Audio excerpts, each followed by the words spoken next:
అవకాశం, అద్భుత అవకాశం. శివానుగ్రహం పొందే అపూర్వమైన అవకాశం. బద్రీనాథ్, కేదార్నాథ్ వంటి చార్ ధామ్ యాత్రలో ఆ పరమేశ్వరుణ్ణి అర్చించిన రుద్రాక్ష పొందే అవకాశం. సమస్యలతో చిక్కుబడి బాధపడకండి. భూత భవిష్యత్తు వర్తమానాలు తెలిసిన మునిరాజ్ గురూజీ తపఃఫలంగా పొందిన రుద్రాక్షలు ఉచితంగా అందిస్తున్నారు. కుటుంబంలో కలతలు, సంతాన వైఫల్యం, పట్టి పీడిస్తోన్న అనారోగ్యం, నరఘోష, సర్పశాపం ఇలా ఏ సమస్యలకైనా ఉచిత జ్యోతిష్య సలహాలు ఇవ్వబడును. మరియు శివానుగ్రహమైన రుద్రాక్షను అభయంగా అందుకోండి ఉచితంగా. శ్రీ లక్ష్మీ నరసింహస్వామి జ్యోతిష్యాలయం మా బ్రాంచీలు ఆంధ్రప్రదేశ్, తెలంగాణలో కలవు. సెల్ 9381659378.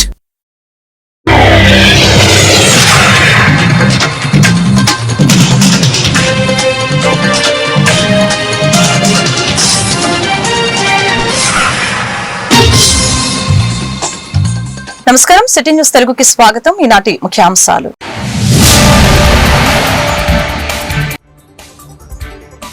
సీఎం చంద్రబాబు అధ్యక్షతన రాష్ట్ర మంత్రి మండలి సమావేశం. అమరావతి రాజధాని పేరుని విభజన చట్టంలో పొందుపరచాలని తీర్మానం.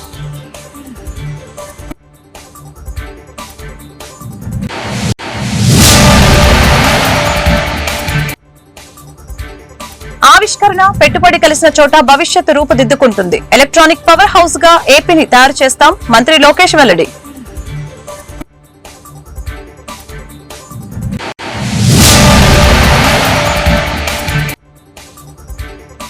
స్థానిక సంస్థల ప్రతినిధులతో వైసీపీ అధినేత జగన్ సమావేశం. కూటమి ప్రభుత్వం విలువలు, విశ్వసనీయత లేని రాజకీయాలు చేస్తుందని ఘాటు విమర్శలు.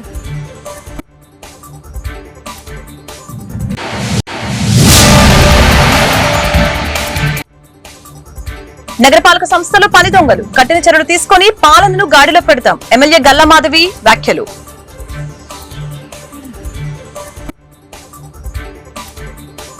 పునర్విభజన చట్టంలో విభజిత ఆంధ్రప్రదేశ్ రాజధాని స్థానంలో అమరావతి పేరు చేర్చే ప్రాతిపదికన రాష్ట్ర కేబినెట్ ఆమోదం తెలిపింది. సచివాలయంలో సీఎం చంద్రబాబు అధ్యక్షతన జరిగిన కేబినెట్ సమావేశంలో పలు కీలక నిర్ణయాలు తీసుకున్నారు. అమరావతి పేరుని పునర్విభజన చట్టంలో చేర్చేలాగా చట్ట సవరణ చేయాలని కేబినెట్ తీర్మానం చేసింది.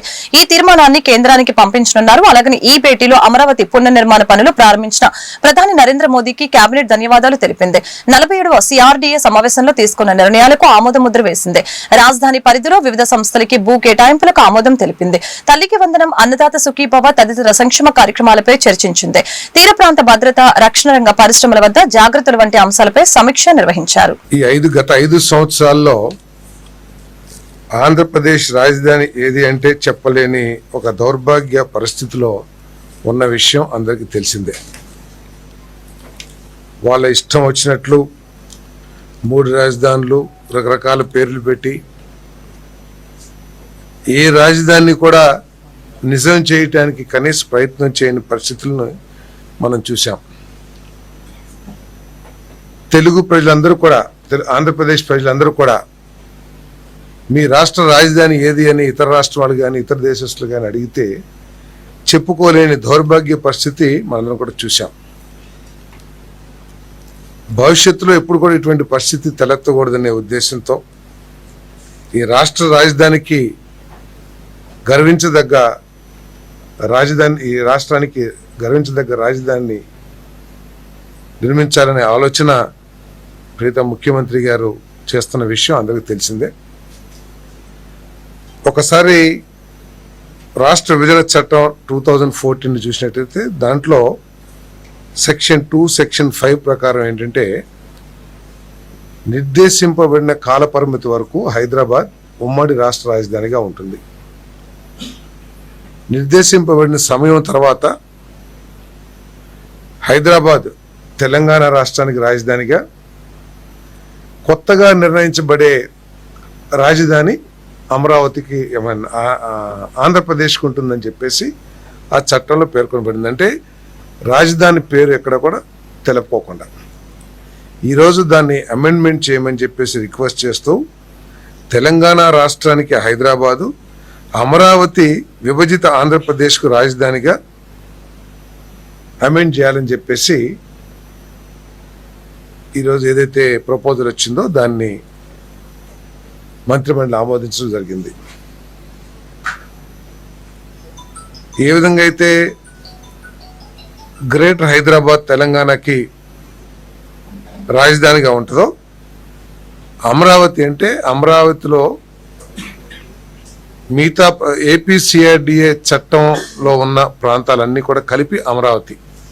సో ఆ అమరావతి ఈ రాష్ట్ర రాజధానిగా పేరుని ఇన్సర్ట్ చేయటం, అంటే ఆ చట్టంలో ఏదైతే కొత్త రాజధానిని విభజిత ఆంధ్రప్రదేశ్ ఏర్పాటు చేసుకుంటుంది, డిసైడ్ చేస్తుందని ఏదైతే ఉందో, అక్కడ కొత్త రాజధాని కాకుండా Amaravati will be the capital of Andhra Pradesh అనేది ఇన్సర్ట్ చేయాలని చెప్పేసి రికమెండ్ చేయడం జరుగుతుంది. చట్టాన్ని ఆమోదించాలని చెప్పేసి అది ఒక ముఖ్యమైన నిర్ణయం.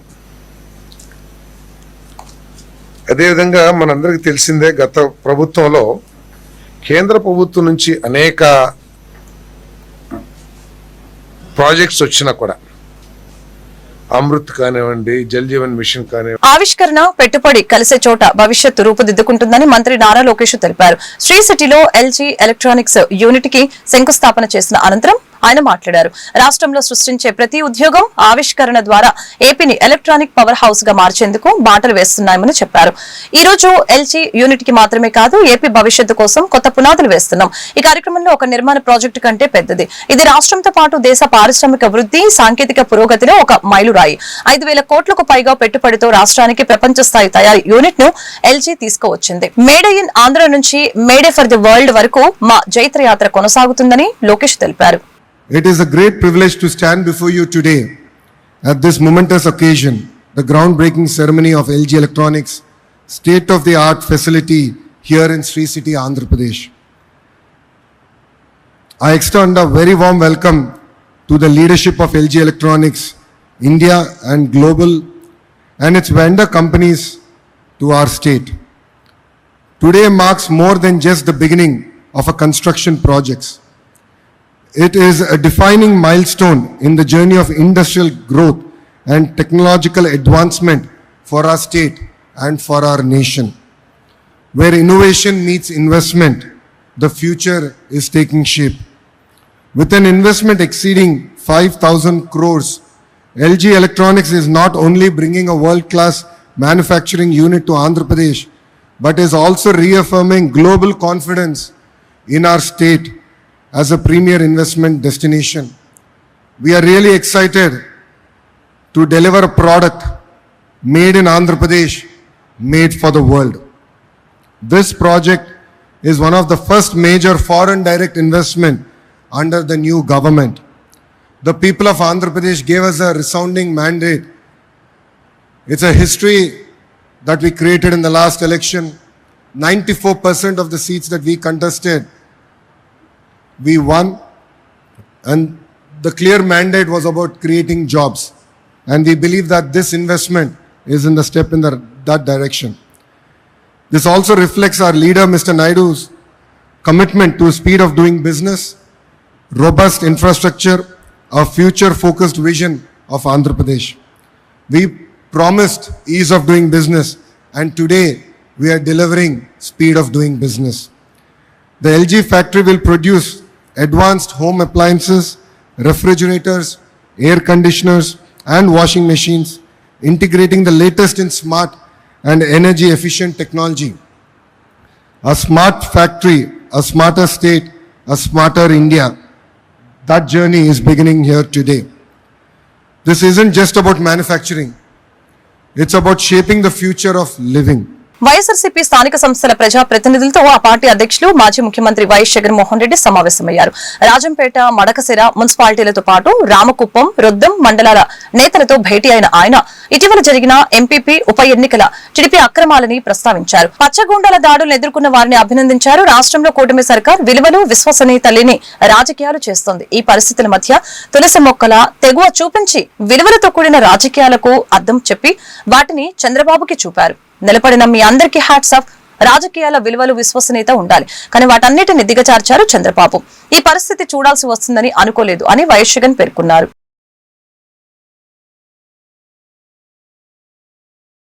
ఈరోజు మీరంతా కూడా తెగువ చూపించిన పరిస్థితుల మధ్య మిమ్మల్ని అందరినీ అభినందిస్తూ మీ అందరితో కూడా కాసేపు గడిపే కార్యక్రమం చేస్తా ఉన్నా. నిజంగా ఈరోజు రాష్ట్రంలో ఉన్న పరిస్థితులు ఎలా ఉన్నాయి అన్నది బహుశా నాకన్నా కూడా మీకే బాగా తెలుసు. రాష్ట్రంలో ఈరోజు విలువలు లేని, విశ్వసనీయత లేని, ప్రజాస్వామ్యాన్ని ఖూనీ చేస్తూ ఉన్న పరిస్థితుల మధ్య రాజకీయాలు జరుగుతూ ఉన్నాయి. ఇలాంటి చెడిపోయిన ఈ రాజకీయ వ్యవస్థలో తులసి ముక్కల్లా ఎంపీటీసీలమైన, జెడ్పీటీసీలమైన, కౌన్సిలర్లమైన అయ్యా చంద్రబాబు మమ్మల్ని చూసి నేర్చుకో రాజకీయాలు ఎలా చేయాలి అని చెప్పి తెగువ చూపించి రాజకీయాలకు అర్థం చెప్పి గట్టిగా నిలబడిన మీ అందరికీ కూడా మీ జగన్ హ్యాట్స్ ఆఫ్ చెప్తూ సెల్యూట్ చేస్తాను. కారణం ఏమిటంటే రాజకీయాలలో ఉన్నప్పుడు విలువలు ఉండాలి. రాజకీయాల్లో ఉన్నప్పుడు విశ్వసనీయత అన్న పదానికి అర్థం తెలిసి ఉండాలి. ఈ రెండింటికి కూడా అర్థం తెలియని వ్యక్తి ఎవరైనా ఈ రాష్ట్రంలో ఉన్నారు అని అంటే అన్ఫార్చునేట్గా అది ఈ రాష్ట్ర ముఖ్యమంత్రి అని చెప్పడానికి నిజంగా ఈ రాష్ట్ర పౌరుడిగా నేను తలదించుకోవాల్సిన పరిస్థితి. అంతగా దిగజార్చినడు ఈ పెద్ద మనిషి రాజకీయాలను. ఈరోజు రాజకీయాలలో ఇటువంటి దారుణమైన పరిస్థితులు కూడా చూడాల్సి వస్తుందని నేను ఎప్పుడు అనుకోలే. ఎందుకు ఈ మాట చెప్తా ఉన్నాను అని అంటే, ఒకసారి ఈ రామకుప్పానికి సంబంధించి చంద్రబాబు నాయుడు గారి సొంత నియోజకవర్గం, ఈ రామకుప్పానికి సంబంధించి ఎంపీటీసీకి సంబంధించిన ఒక కేస్ స్టడీ, ఒక ఎంపీపీ చనిపోయిన పరిస్థితుల మధ్య ఎన్నికలు జరుగుతూ ఉన్నాయి. 16కు సంబంధించిన ఎంపీటీసీలు వైఎస్ఆర్సీపీకి సంబంధించిన వాళ్ళే గెలిచారు. మరి ఇలాంటి చోట ఎందుకు చంద్రబాబు అనే వ్యక్తి పోటీ పెడతా ఉన్నాడు? గెలవడం అన్నదానికి మీనింగ్ ఎక్కడుంది? గెలవలేము అన్న సంగతి తెలుసు. గెలిచిన వాళ్ళందరూ కూడా, ఇక్కడ నుంచి గెలిచిన వాళ్ళందరూ కూడా వైఎస్ఆర్సీపీ టికెట్ మీద, ఆ బీఫామ్ మీద గెలిచిన వాళ్ళు. మరి ఇలాంటి చోట 6 మందిని ఇక్కడ దేశ భద్రత కోసం ప్రజలంతా ఒకటవుతూ ఉంటే రాష్ట్రం బాగు కోసం మాజీ సీఎం జగన్ కి మాత్రం మనసు రావట్లేదని మంత్రి గొట్టిపాటి రవికుమార్ మండిపడ్డారు. సొంత మీడియా ద్వారా జగన్ అసత్యాలు ప్రచారం చేస్తున్నారని విమర్శించారు. తప్పుడు ప్రచారాన్ని ప్రజలెవరూ విశ్వసించారని అన్నారు. వైసీపీ ప్రభుత్వం పీక్ అవర్స్ లో విద్యుత్ ని యూనిట్ కి ₹9.38 కొనుగోలు చేసిందని చెప్పారు. పీక్ అవర్స్ లోనూ తమ ప్రభుత్వం ₹4.60 విద్యుత్ కొనుగోలు చేసిందని వివరించారు. జగన్ ప్రభుత్వం యూనిట్ విద్యుత్ ని ₹5.12 కొనేందుకు ఒప్పందం చేసుకుందని, సెక్కి నుంచి ₹2.49 కొనుగోలు చేసిందని అనేది అవాస్తవమని పేర్కొన్నారు. గత ప్రభుత్వం ఇదే పీపీఐని, యాక్సెస్ కి సంబంధించిన పీపీఐని ₹5 పైచులకు డబ్బులతో ₹12 పైన పంపిస్తే మనం దాన్ని మళ్ళీ వాళ్ళతో మాట్లాడి, ఎవరితో యాక్సెస్ వాళ్ళతో కానీ బ్రూఫీల్డ్ వాళ్ళతో పిలిచి వాళ్ళతో మాట్లాడి మాకు ఇంత పవర్ ఇవ్వాలి, దాదాపు మేము ₹4.60 మాత్రమే చేయగలుగుతామని చెప్పి మనం పీక్ అవర్స్ ని డిమాండ్ ని మీట్ కావడం కోసం మనం ఈ ప్రయత్నం చేశాం. ₹4.60 ఇచ్చాము. దాన్ని సాక్షిలో పదే తప్పుడు వార్తలు రాయటం కాకుండా వాళ్ళ మనుషుల చేత, వాళ్ళ అభివృద్ధుల చేత కూడా, అందరి చేత కూడా తప్పులు ప్రచారం చేపిస్తా ఉంది. ఇప్పుడు యాక్సెస్ వల్ల 400 మెగావాట్లు మనకు పెట్టుబడి వస్తుంది. దీనివల్ల ఏమి లాభం అంటే, దీనివల్ల 1600 ఎకరాల నుంచి 1500 ఎకరాల పైన, 1600 ఎకరాల నుంచి 1700 ఎకరాల పైన మనం లీజు తీసుకుంటాం రైతుల దగ్గర. ఒక్కొక్క రైతుకి ఎకరాకి ₹31,000 కౌలు రైతులు కట్టే కార్యక్రమం చేస్తాం. ప్రతి 2 సంవత్సరాలకు 3 సంవత్సరాలకు మనం ఇంతని మళ్ళీ పెంచుకుంటూ వెళ్ళిపోతాం అన్నమాట. రైతులకు కూడా 5% 10% మనం పెంచుతాం ప్రతి సంవత్సరం కూడా. అది కాకుండా రాష్ట్ర ప్రభుత్వానికి దీని ద్వారా 9% GST వచ్చింది. అదే కాకుండా ఎంప్లాయ్మెంట్, మన యువతకి ఎంప్లాయ్మెంట్ వచ్చింది. సెక్యూరిటీ 400 మెగావాట్లు మన రాష్ట్రంలోనే, మన దగ్గరే పవర్ తయారైంది. మన రాష్ట్రంలో పెట్టుబడులు వస్తున్నాయి, యువతకు ఉద్యోగం వస్తుంది, రైతులకి కౌలు వస్తుంది. ఇన్ని మేళ్లు తీసుకొచ్చి చేస్తే వాళ్ళు ఎక్కడ కొన్నారు? సెకీ పవర్ తీసుకెళ్ళి ఎక్కడో రాజస్థాన్లో కొని, రాజస్థాన్లో కొనటమే కాకుండా దానికి ఏంటి అనేది చూస్తే మీరు ఒకసారి ₹2.49 మేము చేసుకున్నాము. ఆ రోజు మీరు పెద్దగా గొడవ కూడా పెట్టారు మీ కూటమి ప్రభుత్వం. ఇవాళ మళ్ళీ మీరు ఎట్లా చేసుకున్నారని అడుగుతాను. ₹2.49 చేసుకున్నారు, ప్లస్ 7 పైసలు మన సెక్కి కమిషన్ ఇస్తున్నారు. డ్యూటీ బీసీ డ్యూటీ కానీ ప్లస్ జిఎస్టీ కానీ ఇవన్నీ కలుపుకుంటే ₹3.05 నుంచి ₹3.10 పైన పడుతుంది. ఇది కాకుండా ఐఎస్టీఎస్ ఛార్జెస్ పడుతున్నాయి, మళ్ళీ లైన్ అక్కడి నుంచి ఐఎస్టీఎస్ ఛార్జెస్ పడుతున్నాయి, ఇవి మళ్ళీ ₹1.5 పైన పడతాయి. ఇక్కడ దాకా రాజస్థాన్ నుంచి ఇక్కడ దాకా వచ్చే ట్రాన్స్మిషన్ లాసెస్ ఉంటాయి. ఇవన్నీ చూసుకుంటే ₹5 పై అనమాట.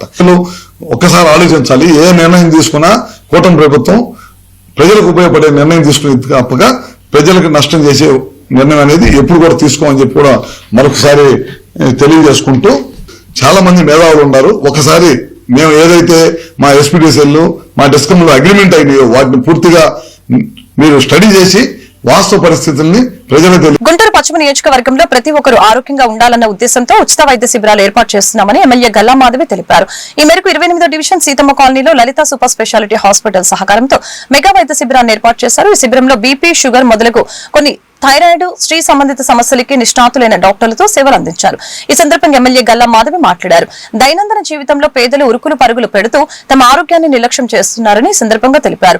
ఈ ఆరోగ్య సమస్యల్ని ఒకేసారి బయటపడిన సమయంలో తీవ్ర మానసిక, శారీరక, ఆర్థిక ఆందోళనకి గురవుతూ ఉంటారని చెప్పారు. దీనిని ఆదిలోనే గుర్తించి ఆరోగ్యాన్ని కాపాడుకోవాలన్న లక్ష్యంతో గుంటూరు పశ్చిమ నియోజకవర్గంలో పలు వైద్య సంస్థలతో కలిసి ఉచిత మెగా వైద్య శిబిరాలు ఏర్పాటు చేస్తున్నామని ఎమ్మెల్యే గల్లా మాధవి తెలిపారు. డాక్టర్ విజయ మాట్లాడుతూ పేదల ఆరోగ్యం పట్ల శ్రద్ధ వహించాలని సూచించారు. ఇందుకోసం నిరంతరం వైద్య సేవలు అందిస్తామని చెప్పారు.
నమస్కారం అండి.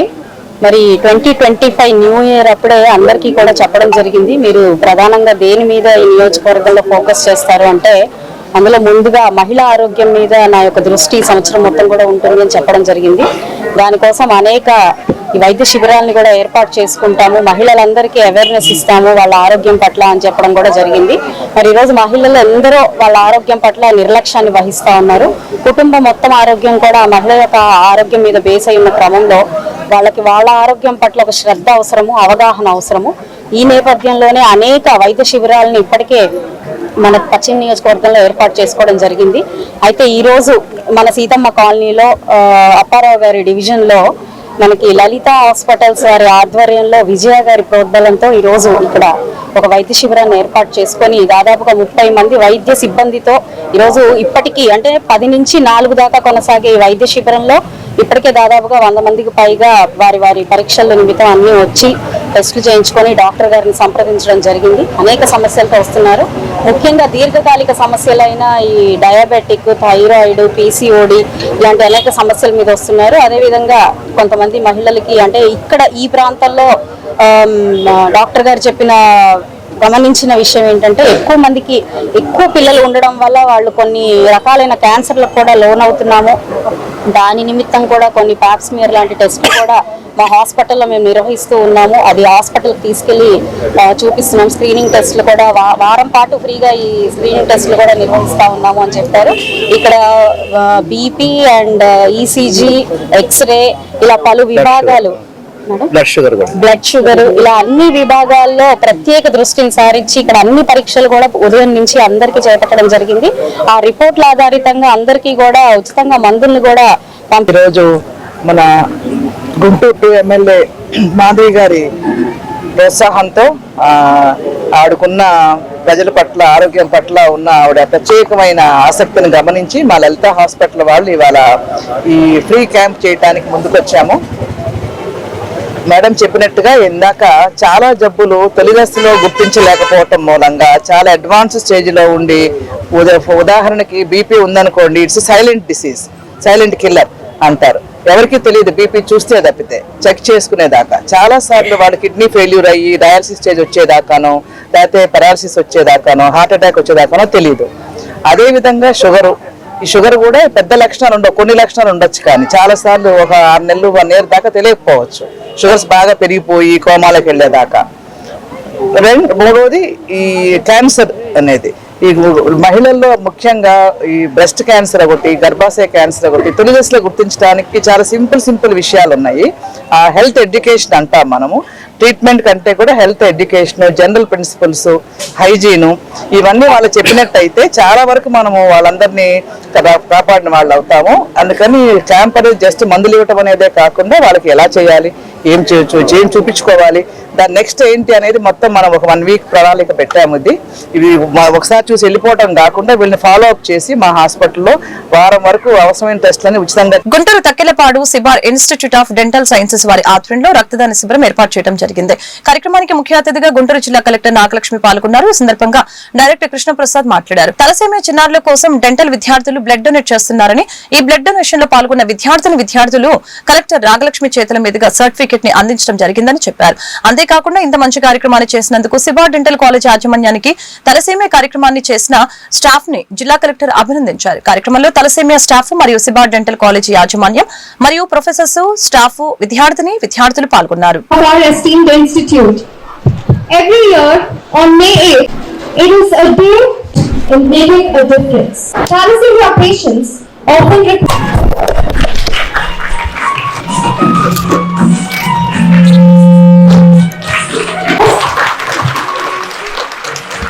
being made here today, despite her hectic schedule.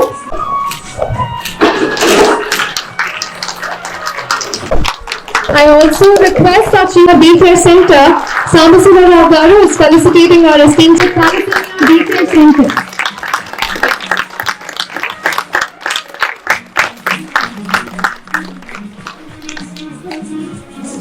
It's truly meaningful. వీరంతా ఇచ్చారా ఇంకా ఇవ్వాలా? ఇవ్వాలి కదా ఒక 2 years తర్వాత మళ్ళీ అయిపోయింది.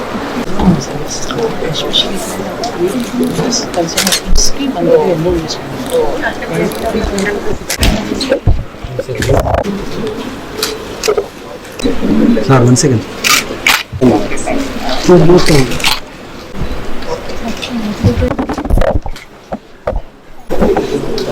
Wow, great.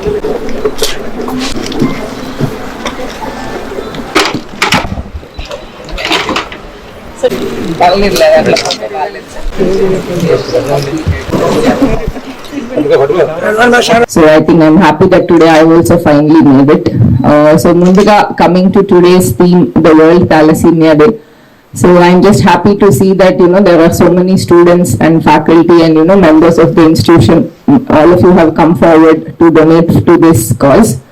Government also we are basically implementing a special pension program for the thalassemia patients. So under NTR Bharosa, basically thalassemia patients have it very difficult. It's a genetic disorder.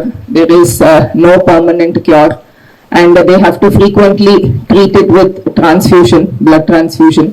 So in that scenario, their parents, most of them, when especially from poor backgrounds, need a lot of support. So like government is also supporting, and there are lots of NGOs in this field who are supporting such patients. And as general public and as general citizens, I'm glad that today I'm glad to see so many students voluntarily and coming forward to donate blood for this noble cause. I'm pretty sure like this will go a long way in helping them and their families and all the patients. But also, I think it also helps us also because we have a good satisfaction of donating to a noble cause, and also it further, I think donating blood also helps renew or renewed blood production in our body also. So first of all, thanks to all of you for coming forward today.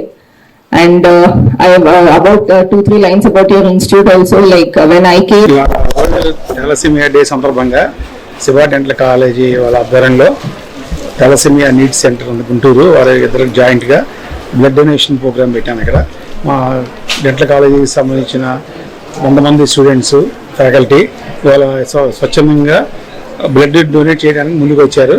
So ఆ కార్యక్రమం జరుగుతుంది. ఈ కార్యక్రమానికి ముఖ్య అతిథిగా మన district collector గారు Nagalakshmi madam గారు వచ్చారు. వచ్చి వాళ్ళు కూడా చాలా ప్రశంసించారు. ఇట్లా అందరూ స్టూడెంట్స్ ముందుకు రావడం ఇట్లా చాలా మంచిది, ఇవన్నీ సమాజ సేవకు బాగా ఉపయోగపడతాయి అని చెప్పేసి వాళ్ళు కూడా చాలా మెచ్చుకొని స్టూడెంట్స్ అందరినీ కూడా ఈ ప్రోగ్రామ్ కండక్ట్ చేసినందుకు శివ డెంటల్ కాలేజీ వారిని, thalassemia నీడ్స్ సెంటర్ వాళ్ళని అప్రిషియేట్ చేసి మేడం ధన్యవాదాలు తెలిపారు. 100 మంది స్టూడెంట్స్, స్టాఫ్ కలిపి 100 మంది బ్లడ్ డొనేట్ చేస్తున్నారు ఇవాళ. అందరూ ఇక్కడ ఉన్నాయి చూడండి. ఇక్కడ అన్ని 50 బెడ్స్ రెడీ చేశారు.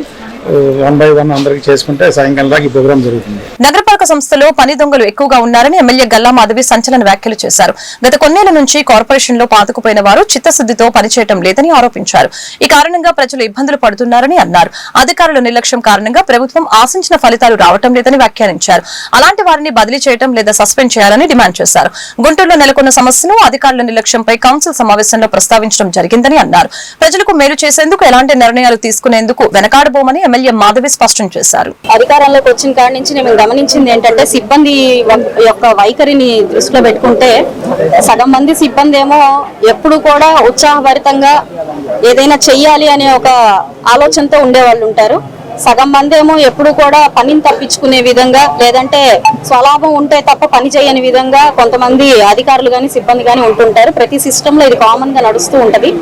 అయితే మరి 1 year నుంచి వస్తున్న క్రమంలో పాస్ట్ 5 years లో ప్రతి ఒక్కళ్ళు వాళ్ళ ఈ వ్యవస్థను మొత్తం కూడా డిమారలైజ్ చేసేసి పని చేసే వాళ్ళని కూడా పని చేయనీయకుండా వదిలేయడం వల్ల వాళ్ళు ఒక నిరుత్సాహానికి వెళ్ళిపోయిన పరిస్థితి కనపడుతుంది. అదే విధంగా ఈ పని దొంగలు ఎవరైతే ఉన్నారో వాళ్ళ రాజ్యమేలాగా అయిపోయింది. ఈ దృష్టిలో పెట్టుకుంటే ఎక్కడా కూడా ఏ సిబ్బంది పని చేయని పరిస్థితికి సిస్టమ్ వచ్చేసిన క్రమంలో మరి వీళ్ళని స్ట్రీమ్ లైన్ చేయాలి, వాళ్ళతో పని చేయించుకోవాలి. ఇప్పుడు ట్రాన్స్ఫర్ల ద్వారానో సస్పెన్షన్ల ద్వారానో ఒక పరిష్కారం కాకుండా వాళ్ళని నిరంతరం ఒక మానిటరింగ్ లోకి తీసుకొచ్చి పని జరిపించుకునే అవసరం ఇప్పుడు ఈ రోజున ఏర్పడింది. అది నిజంగా బాధాకరమే అయినప్పటికీ కానీ అంతకంటే వేరే ఒక దారి లేని పరిస్థితి కూడా కనపడుతుంది. ఒక లేయర్ ఆఫ్ పీపుల్, ఇప్పుడు కమిషనర్ గారు కానివ్వండి, ప్రజాప్రతినిధులు అయిన మేము కానివ్వండి, ఒక లేయర్ ఆఫ్ పీపుల్ అందరూ కూడా వర్క్ చేస్తున్నప్పటికీ ప్రతి ఒక్కళ్ళు దీనికి సహాయ సహకారాలు అందిస్తే తప్ప పనులు కావు అని ప్రతి ఒక్కరికి మనకు తెలిసిందే. కింద స్థాయి ఉద్యోగి దగ్గర నుంచి కూడా పైన కమిషనర్ గారు, ప్రజాప్రతినిధుల దాకా అందరూ కలిసికట్టుగా ఉంటే తప్ప పనులు కావు. వేరే ఒక్కరితోనూ ఏ పని సాధ్యం అవుతుంది. కాబట్టి ఈ కోఆర్డినేషన్, కొలాబరేషన్ చాలా అవసరం ఉన్నాయి. అవే ఎక్కడో మిస్సింగ్ కాబట్టి దాని పట్ల ఆవేదన వ్యక్తం చేయడం జరిగింది.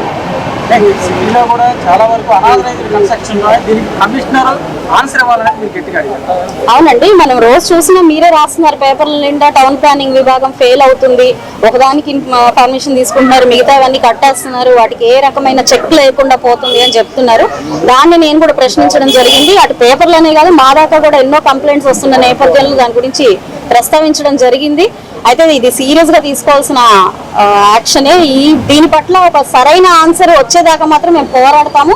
రాని పక్షంలో సదరు అధికారుల్ని అటు సస్పెండ్ చేస్తారా లేదా క్రమశిక్షణ చర్యలు తీసుకుంటారా అన్నది హయ్యర్ అఫీషియల్స్ కి వదిలేస్తున్నారు.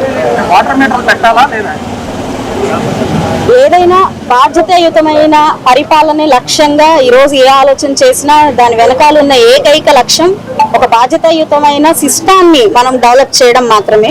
దానికి అనుగుణంగా ఇది నిజంగా ఒక మంచి ఆలోచనే.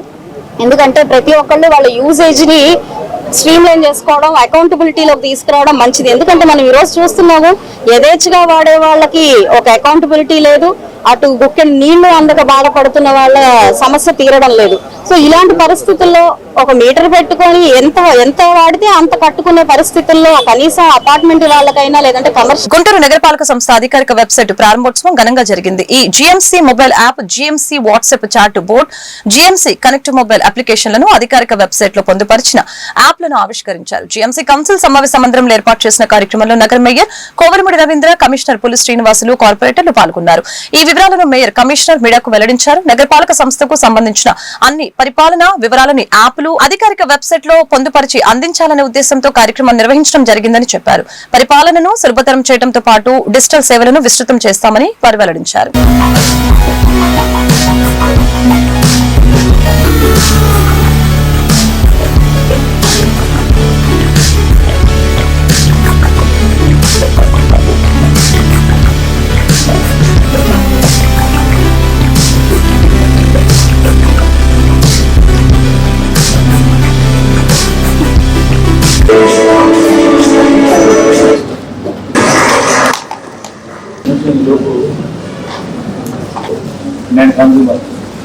డిఫాల్టే ఆ నెంబర్ తో చార్జ్ చేస్తున్నాడు.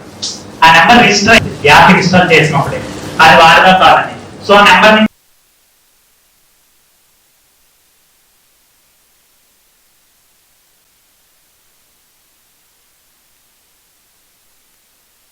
ట్రాన్స్పరెన్సీ మెయింటైన్ చేయడానికి మరి రాష్ట్ర ప్రభుత్వం, గౌరవ ముఖ్యమంత్రి గారు, గౌరవ మున్సిపల్ శాఖ మార్చులు, మున్సిపల్ డిపార్ట్మెంట్ సంబంధించినటువంటి ఉన్నతాధికారులు, తర్వాత గౌరవ మేయర్ గారు, కార్పొరేటర్స్, మరి జిఎంసీలో ఉన్నటువంటి అధికారులు, మేమందరం కూడా ప్రజలకు క్వాలిటేటివ్ సర్వీసెస్ ఇవ్వడానికి, అట్లనే అడ్మినిస్ట్రేషన్లో కూడా ట్రాన్స్పరెన్సీ ఉండటానికి కావాల్సినటువంటి ఇప్పుడున్నటువంటి లేటెస్ట్ టెక్నాలజీ ఉపయోగించుకొని కొన్ని టూల్స్ రూపొందించుకోవడం జరిగింది. దీనిలో భాగంగా మనకి ముఖ్యంగా గుంటూరు నగరపాలక సంస్థకు ఒక వెబ్సైట్ కావాలని చెప్పేసి ఒక వెబ్సైట్ కూడా ప్రారంభం చేసుకోవడం జరిగింది.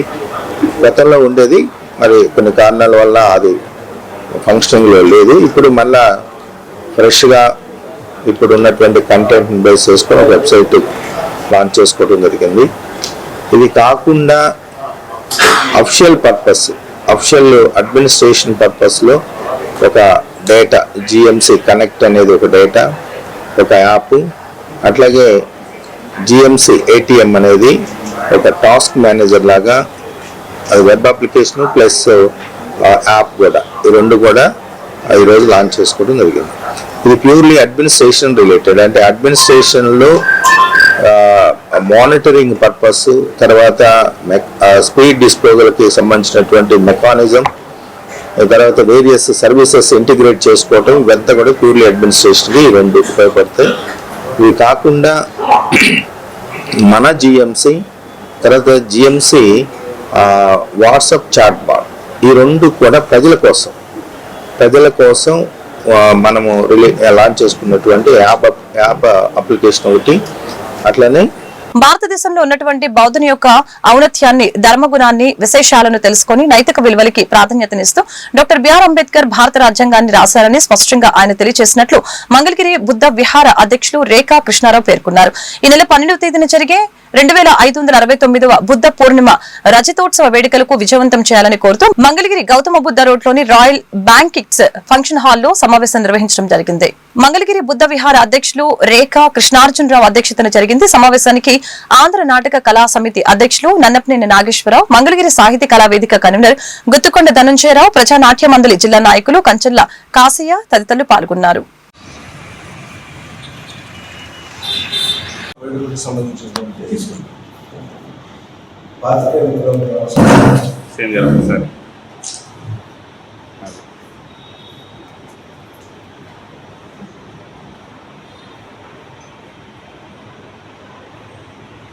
ప్రపంచ మానవాళికి ఒక దిక్సూచిని,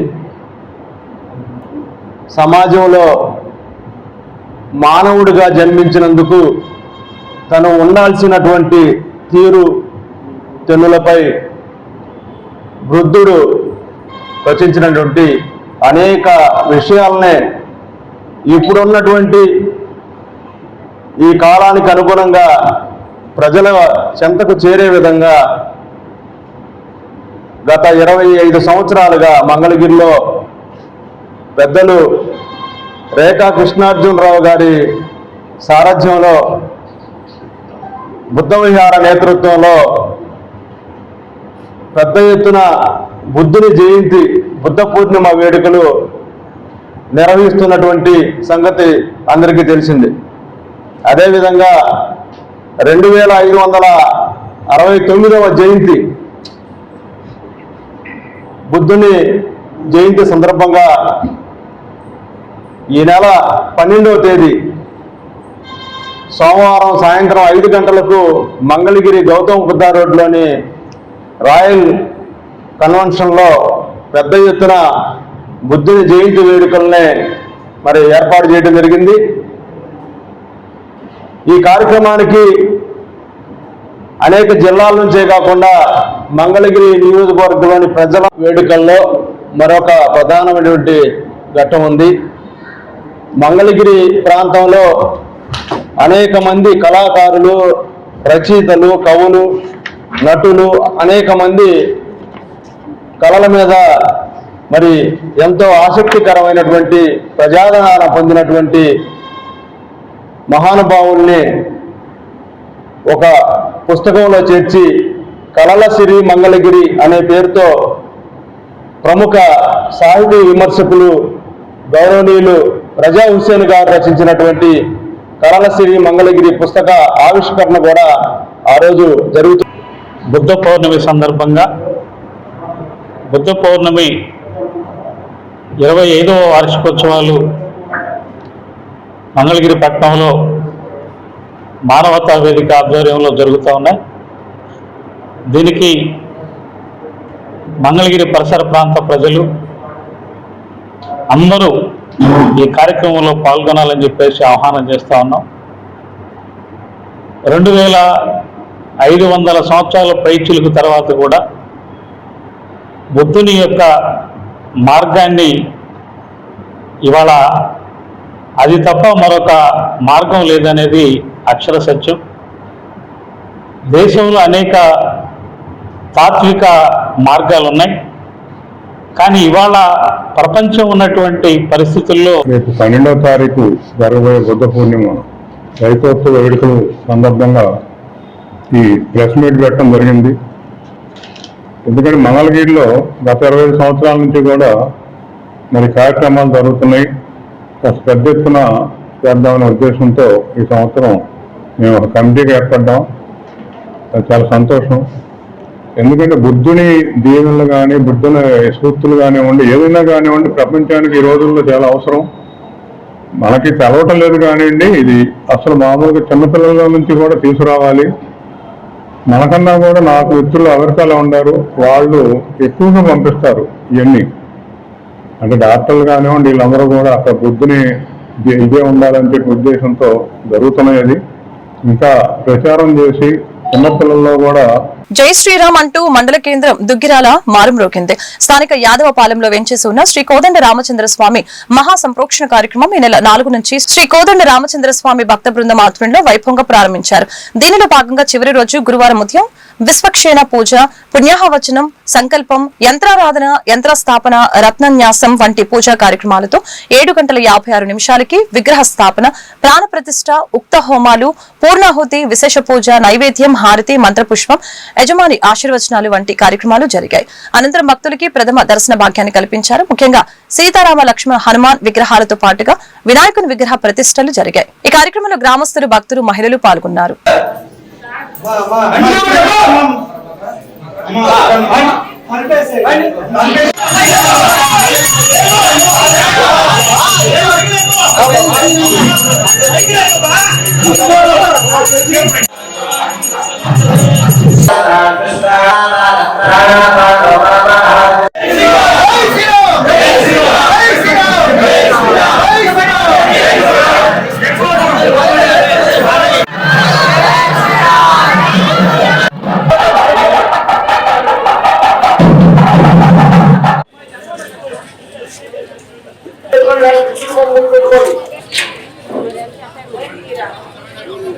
పక్కనే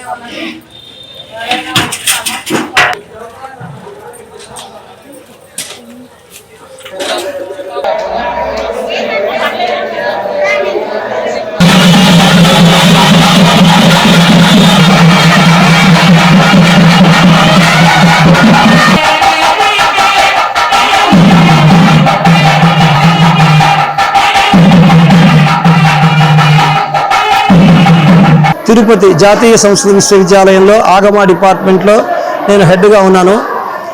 ఇక్కడ దుగ్గిరాల గ్రామంలో భక్తజనుల చేత నూతనంగా నిర్మించబడినటువంటి సీతా లక్ష్మణ హనుమత్ గణేశ సహిత శ్రీరామచంద్ర స్వామి వారి యొక్క దివ్య మందిర ప్రతిష్ట 5 రోజుల పాటు అత్యంత వైభవపేతంగా జరుపబడింది.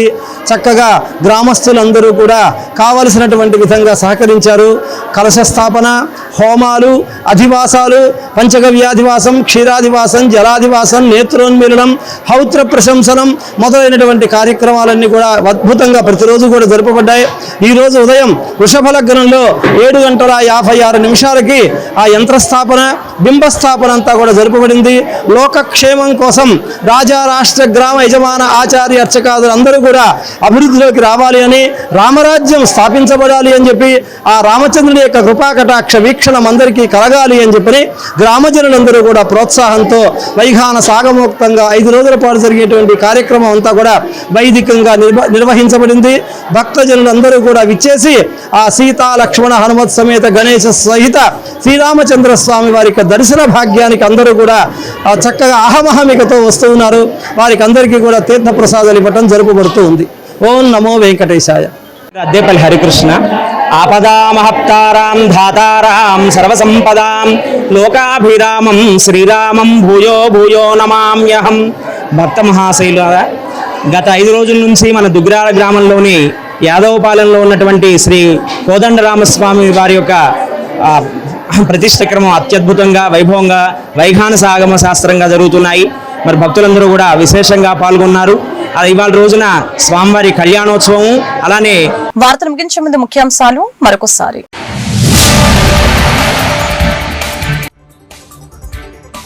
సీఎం చంద్రబాబు అధ్యక్షతన రాష్ట్ర మంత్రి మండలి సమావేశం. అమరావతి రాజధాని పేరుని విభజన చట్టంలో పొందుపరచాలని తీర్మానం.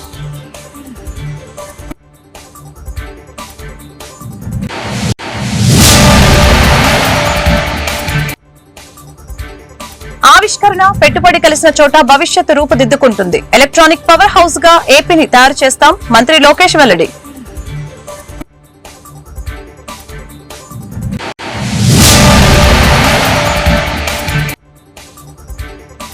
స్థానిక సంస్థల ప్రతినిధులతో వైసీపీ అధినేత జగన్ సమావేశం. కూటమి ప్రభుత్వం విలువలు, విశ్వసనీయత లేని రాజకీయాలు చేస్తుందని ఘాటు విమర్శలు.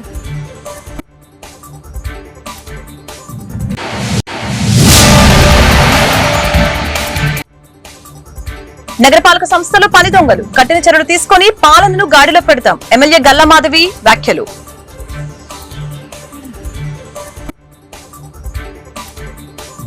ఈ వార్తలు ఇంతటితో సమాప్తం. మరొక బులెటిన్లో మళ్ళీ కలుద్దాం. నమస్కారం.